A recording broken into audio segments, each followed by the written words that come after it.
takbuhan yun. Squatter, malayasin yun. Mga taga dito sa amin. Iyan ang mahirap tayo. Sa kabila? Ako po si JR, anak bayang San Roque. Tinututulan po namin yung 11.3 meters na road widening project dahil po wala pong kabuhayan dun sa relokasyon. Ngayon, ang pamasahe po mula dito hanggang dun sa relokasyon ay pumapatak po ng 150 pesos. Kung nandun ka man po sa Maynila nagtatrabaho, ay mahigit 200 kumulang po. Ngayon, hindi naman po namin inaangkin yung lupa ng gobyerno. Ang gusto lang po namin ay bigyan yung mga maralita dun sa abot kayang amortisasyon. No? Sa loob ng tatlong taon na ito, may nararamdaman ba kayong tagulan?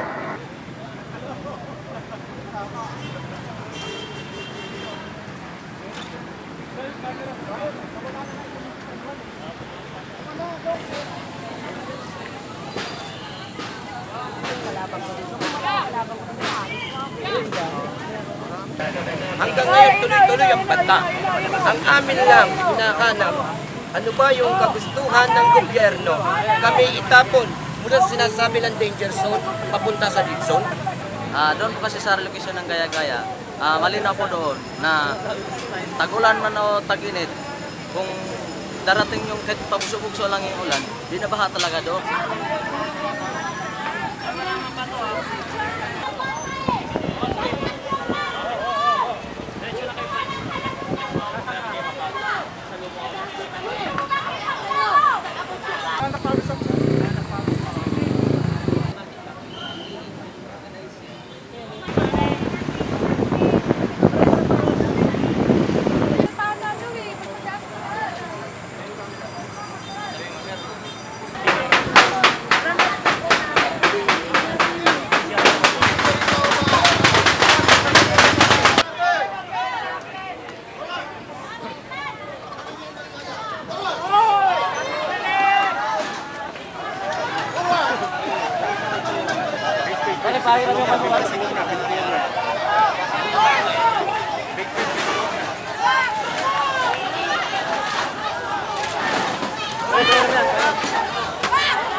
Nagtatakbuhan na kami.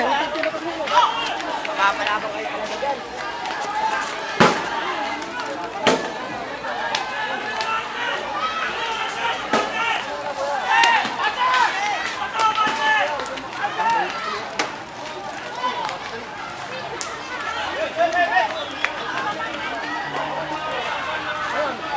Patuloy ang pag-uusap ng mga bato na mayroong isang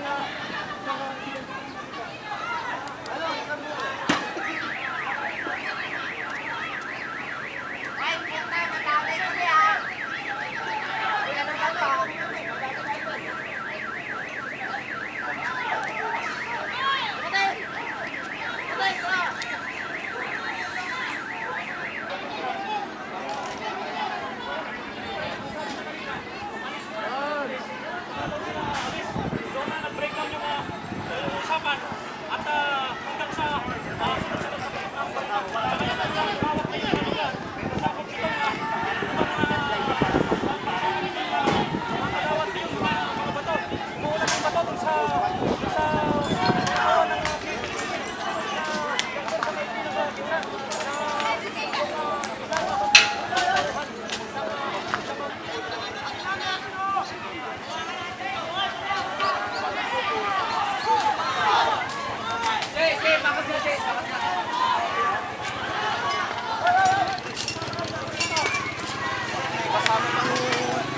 Molotov